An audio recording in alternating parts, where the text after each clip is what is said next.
What's up? Welcome back to another super exciting episode of the Elvis Workshop. I do like to drop these videos on Monday nights.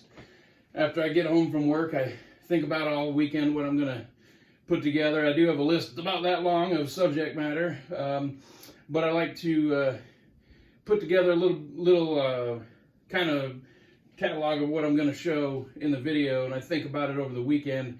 And I was actually waiting on a package, and so I didn't put up the video Monday and then Tuesday and Wednesday, so I'm sorry. I know this is a self-imposed posting schedule, but I like to be consistent. So the package came today, and I'm super excited. I'm sure you can see what's going on here.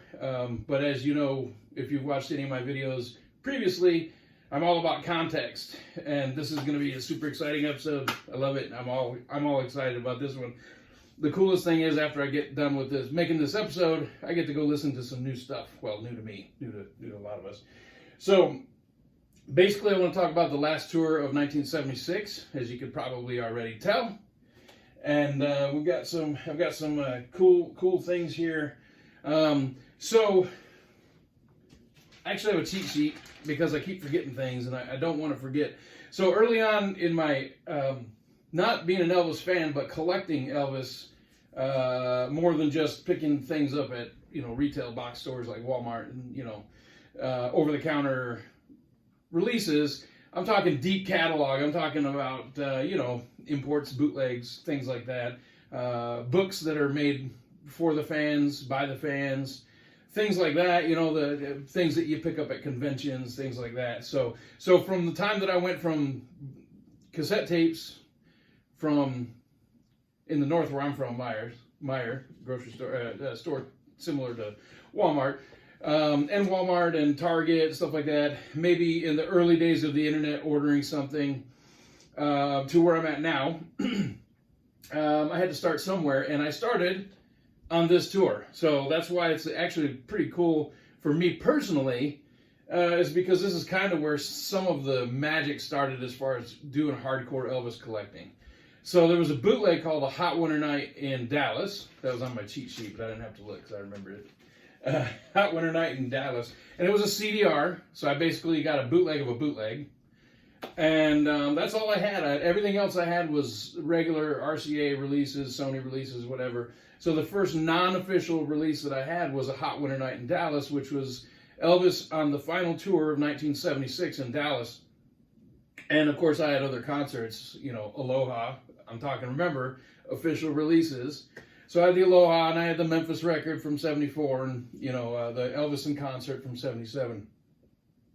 But when I popped in that show from Dallas in 1976, and Elvis starts with, see, and he was absolutely on fire, and it blew my mind, and he just was going crazy, but his vocals were awesome, and he was in fast forward, and I just was floored, to be completely honest. And so I took that one CD, and I had a friend of mine. I had been collecting cassette tapes before, but again, it wasn't really deep. The first CD that I had that was a non-official release was A Hot Winter Night in Dallas. So then I had another friend that had a different CD, but he didn't have the one I had. So I burned him a copy, and we swapped, and now I had 2. And then I had 3. And then I had 10. And then I had 200. That brings us to today. So anyway, that last tour to me was fascinating, and I thought, man, what is going on with Elvis here? I mean, he is really on fire. I mean, he's just up and at it. So I personally think that there are a few things at play as to why that tour was the way it was. So one of the things is that Elvis generally, typically at the end of a tour cycle, gave better performances in the last few shows.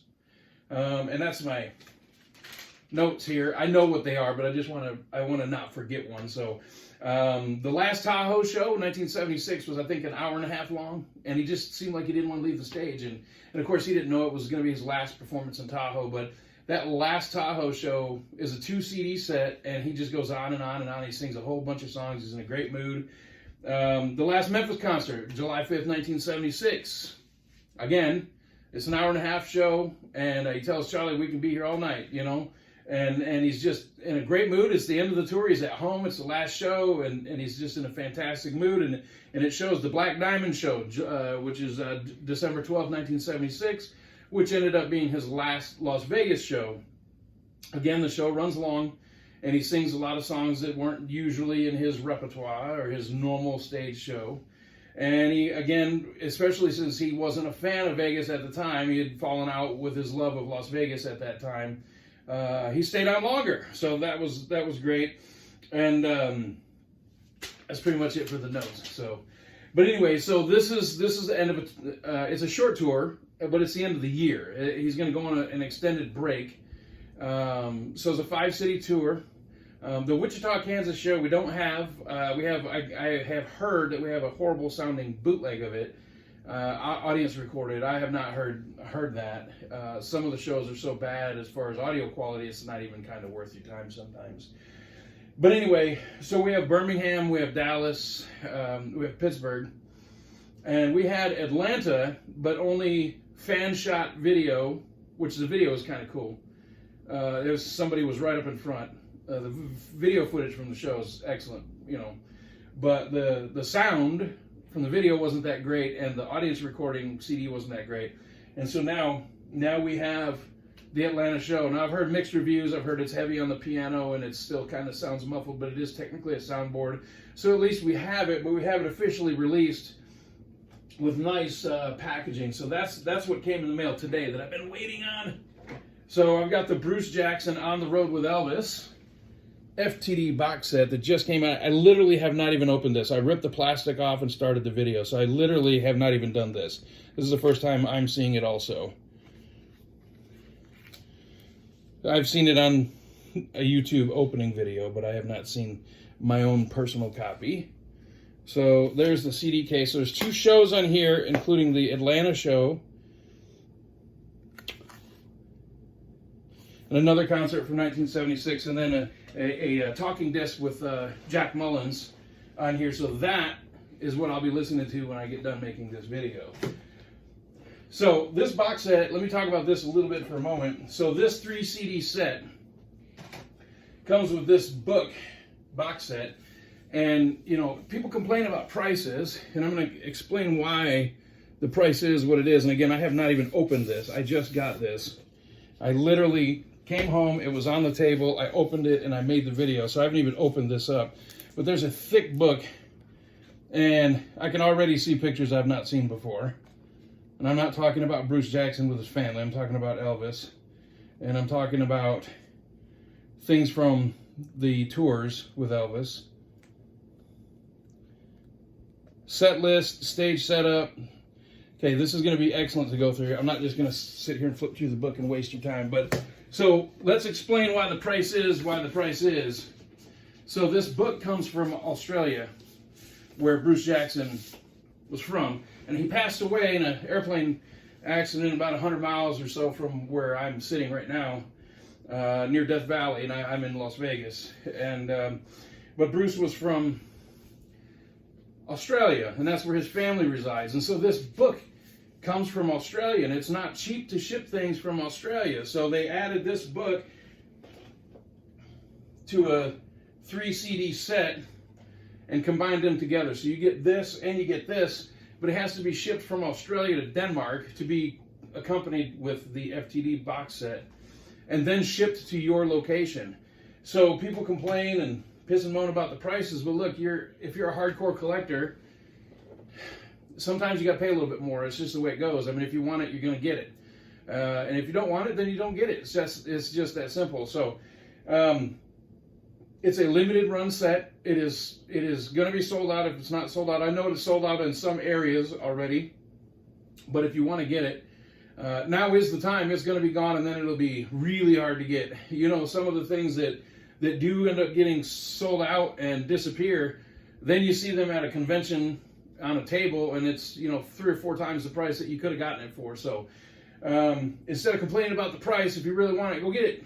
This is the way it goes. If you don't want to be a hardcore collector, then stick with what you got. You know, I'm not complaining. I'm not trying to give a hardcore opinion, but if you're a hardcore collector, it's time to step up sometimes, you know, and this is one of them. So we've been dying to get this show for years. We've known it was a great show. It's now out, and it comes with a book. It's a little pricey, but it is what it is. So let's go on. I don't want to go on and break the point. So anyway, speaking of closing nights, here's another one. This is from 1973. This is closing night 73. I'm sure we all know about this one. If you're watching this video, I'm sure you know about that one. That was Elvis going crazy. That was wild. He comes out singing CC Rider. He has the monkey on his back. There's all kinds of hijinks during this show. He was on a bed doing What Now My Love and had Lamar on his back. It just, Elvis was having a lot of fun. I mean, he might have been having too much fun, but it was a really good show, memorable show, and again, it was a closing night. So that's the kind of the theme of what's going on here. So I think there's another reason. I think there's two reasons, but one reason that Elvis was on fire during this tour was he had a new girlfriend. So Linda Thompson had exited stage right at the end of November, and this is the end of December, and Elvis was trying to impress Ginger Alden, his new girlfriend, and she was on the road with him and getting to see him do his thing, and I think he was showing out. Just to be completely blatantly honest about it, I think he was showing out. He was showing Linda, Linda. He was showing Ginger, hey, this is what I can do. Check me out. Look, this is what I can do. And I honestly think that's what was going on. That was the main reason for the inspired shows. I could be wrong. I'm totally speculating here, but that's the shared opinion of a lot of people, is that he was showing out for Ginger and saying, look at what I can do. This is who you're with. I'm your man now. Whatever. So anyway, so let's talk about the very last of the shows. So I'm going to back up a year. So Elvis typically spent New Year's Eve in Memphis for the most part. Most years he would rent out a restaurant and he'd have a live band there, not him performing, he would watch a performance. And they do fireworks at Graceland and that kind of thing. And Colonel Parker or somebody in the organization, I'm sure it was Colonel Parker, finally figured out, oh wow, you know what, we could do New Year's Eve shows and do huge venues and make big fat cash. So the Colonel put Elvis to work on New Year's Eve. So the first New Year's Eve concert that Elvis did was at the Pontiac Silverdome outside Detroit, Michigan, where the Detroit Lions played for decades. The Silverdome has been demolished now. It's no longer there. I've been there. I'm from Michigan originally. That's where I was born and raised. And I lived in Houston for 20 years. That's why I have a bit of a slight accent. But anyway, so I've actually been to the Silverdome to see events. And I have a really cool piece to show you right now.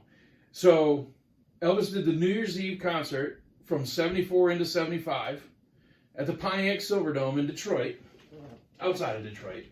And I have a concert ticket from the show. New Year's Eve, Pontiac Silverdome. How cool is that? That is just awesome. I got it in a nice baseball card case. It's in pristine condition. Thank you to my friend Carl Vaughn for that awesome piece. So let's go to New Year's Eve 1976, and we're going to just talk about that a little bit more in detail in a minute. But Elvis was booked into the Igloo, that's what they called it, the Igloo, in Pittsburgh, Pennsylvania, and the Pittsburgh Penguins hockey team played there regularly, and it was their home stadium until just a few years ago, and it was also demolished, unfortunately. But the Igloo was where Elvis put on one of his most famous concerts, New Year's Eve 1976. But I want to fast forward another year forward, and then we'll talk about some of this stuff here. You may or may not know, that's why I want to throw this out here. I like to put context, and I like to throw other things out there that you may or may not know about. So there were talks, and I've read a newspaper article, and you could probably search online and find this. There were talks of Elvis doing another New Year's Eve show, 1977 into 78, in New Orleans at the Superdome, where the New Orleans Saints play now. That same stadium had just opened up, I believe, in 1977. I could be off by a year. Maybe it opened in 76. I'm pretty sure it was 77. But there were talks for Elvis to do yet another stadium New Year's Eve show, 76 into 77. And of course, it wasn't to be because Elvis passed in August of 77. But he more than likely was going to appear in New Orleans December 31st, 1977, at the Superdome in New Orleans. It never happened. So anyway, let's get back to what actually did happen. So I had the hot winter night in Dallas, Bootleg, and then this one came out. Burning in Birmingham, Alabama. Sorry for the glare. This show is absolutely awesome. This is a bootleg of a bootleg of a bootleg at full force. This is also the Dallas show, which was the same show as Hot Winter Night in Dallas. So mine was a CDR, so I threw it away when I got this one because this is a real silver CD. It's a bootleg, but it's a real CD. So, but anyway, FTD comes along, as you know, I'm sure you do, and they did a package deal of both of these concerts, Dallas and Birmingham, into a 2 CD set called Showtime, Birmingham, Dallas, 76. And this is a sweet package. Very nice. There's the insert. There's the cover shot. Insert 2 CDs, Dallas and Birmingham. So the Birmingham show, Burning in Birmingham, Alabama. There is extensive fan shot footage from that show available around on DVDs, YouTube. And what a show. Wow, Elvis really tore it up. I mean, he had a rough summer. 76 was a rough year for Elvis. In fact, other than passing away in 77, 76 had a lot lower moments than 77 did. 77, he was kind of getting back on the upswing a little bit. But 76, there were some brutal shows. The Houston, We Have a Problem show, 46-minute concert that was an absolute disaster, a train wreck. There were a lot of bad things that happened in 1976. The firing of the bodyguards, his performance were affected for sure. But he finished 76 with an absolute bang. And so let's then get to the New Year's Eve show, and then we'll get out of here for today. So this right here, this is not the original pressing. This is, I think, the second pressing. Somebody talked to me about it and looked up the numbers on it. It's the second pressing. But this was one of the most coveted vinyl bootlegs in the Elvis world for years and years and years. It was super hard to get. It was super expensive. It was a really, really awesome show. It's a 2 vinyl set because the show was so long and it's vinyl, so you can only put so much on there. And again, this is an original, but it's not the first pressing. It's a second, I believe, second pressing. And this is absolutely awesome. It's an audience recording. Rockin' with Elvis, New Year's Eve, Pittsburgh, 1976, December 31st. So that is awesome. And then FTD took it and put out the CD of the same vinyl show. And again, I'm sure that this is old hat, but somebody on here is watching this and hasn't seen this before. So that's cool, but let's finish with this, because this, other than the new Bruce Jackson box set, this right here is worth making a whole video just on its own. This is why I love being a deep collector of Elvis right here. This right here is made by the fans for the fans. The label won't do it. They could have done it. They won't do it, and they don't do it, but the fans will. This is totally made by fans for the fans. There's no UPC label on this anywhere. It's not sold in stores. This is called Final Countdown to Midnight. You can get this box set, which includes a DVD and 2 CDs, or you could get just the DVD or just the CDs on eBay. I have the box set with everything. These are super hard to get, and at this point, they're very expensive, much like the Bruce Jackson set. When it first came out, you could get it for a decent price. Now you can't. So Bruce Jackson, if you want it, you better buy it now. This thing here is pretty expensive. Now I'll give you a close-up look of it. Final Countdown to Midnight. Cool shot of Elvis on the front. Look at this. This is a book, CD, DVD box set made by fans, and look at the quality of this. Nice plastic with the insert right there. CD and DVDs are all easy to get out. And this thing is filled with all kinds of awesome photos of Elvis. It has all kinds of notes from the shows. It has all kinds of details from the show. It has just about anything you can imagine from this show. And I'm not just going to sit here and flip through the whole thing, but it's super exciting. I mean, just look at the quality of this. And it's made by fans. It's just awesome. And there are a lot of stories that happen. Let me grab something that I should have grabbed before the video started that I forgot. I apologize. I'll be right back. I walked off the screen. I'm sorry. I meant to put this in the video and I totally forgot. So, made by fans for the fans. I know I've said it multiple times, but that's just awesome. It's great quality. Final Countdown to Midnight. My late great friend Dick Grob put out this book called Safe and Sound. Let me give you a good close-up shot of it. Safe and Sound. There is at least, I think it's a whole chapter. I helped a little bit with editing on this book. There's a nice long, if it's not a whole chapter, it's at least a long passage about the New Year's Eve '76 show. So there was going to be a party after the show, New Year's Eve party after the show, but Elvis and Ginger got into an argument. And Elvis said, I'm flying back tonight. And they had to de-ice the plane. It was a very scary situation. There's pictures in the book of people sitting in the hallways outside of their rooms that were waiting for a party that never happened. And they were told, don't go in the rooms because they'll charge us for them. And not by Elvis. That wasn't from Elvis. But they said, don't go in the rooms because they'll charge us for them because now we're not going to stay. And so there's pictures of people in the hallway because they didn't go into their rooms. And they were going to have a nice party. It was the end of the tour. Elvis had put on an absolutely phenomenal show. It was cold and snowy in Pittsburgh. And Elvis and Ginger got into it. And so they canceled all the parties, canceled everything. And they flew back to Memphis that night. It was not a good scene. So anyway, it's gone over in quite a lot of detail in Dick's book. Safe and Sound. Just Google this. You can find out where to buy it in the United States and overseas in the UK. It's a different distributor, so I can't tell you who to buy it from. I know that you can find it if you do just a quick Google search. So anyway, the Bruce Jackson book, box set, Safe and Sound by my great friend Dick Grob, and all this New Year's Eve stuff and the final tour of '76 stuff. Exciting stuff. I love it. I love it. I listen to the shows every once in a while. They're just so full of energy, and Elvis was just so up.